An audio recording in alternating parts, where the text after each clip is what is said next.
এটা আমার প্রয়োজন করা নরমালের রুটি। দেখো নরমালে রাখা রুটি, দেখো এইরকম দেখতে হয়েছে।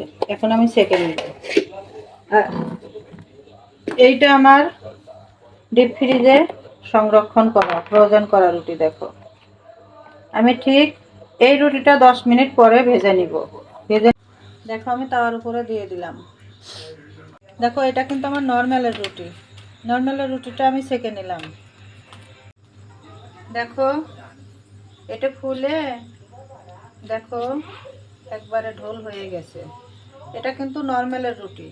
এটা দেখো ফুলে ঢোল হয়ে গেছে। এরকম সেঁকে নিতে হবে।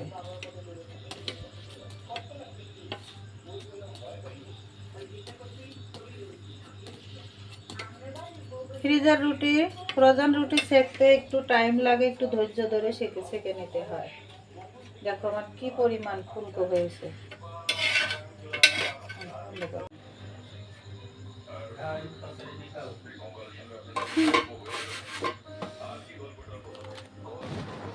দেখো ডিপির ফ্রোজেন করা রুটি দিয়ে দিলাম।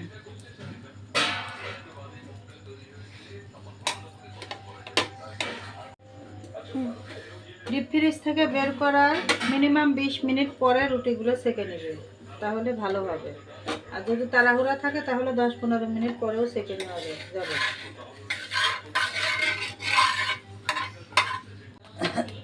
দেখো এটা কিন্তু আমার ডিপ ফ্রিজের ফ্রোজেন রুটি।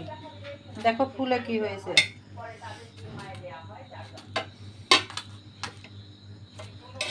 আমি আরেকটা রুটি সেঁকে দেখাচ্ছি।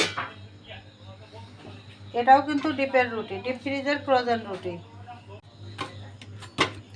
এটা ডিপ ফ্রিজের রুটি।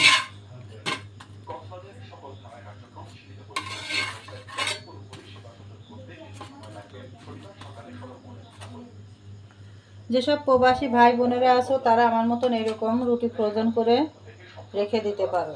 খুব শর্ট টাইমে বের করে সেকে খেয়ে কাজে যেতে পারবা। দেখো ফ্রোজেন রুটির স্বাদ কিন্তু এক ফোঁটো এলোমেলো হয় না, এমনি রুটির মতনই স্বাদ লাগে।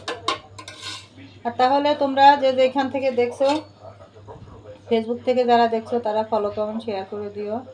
আর ইউটিউব চ্যানেল থেকে যারা দেখছো তারা সাবস্ক্রাইব করে দিও, লাইক কমেন্ট শেয়ার করে দিও, আর বেল আইকনটা ক্লিক করে দিও। তাহলে আমার পরবর্তী রান্নাগুলো খুব সহজেই পেয়ে যেতে পারবে।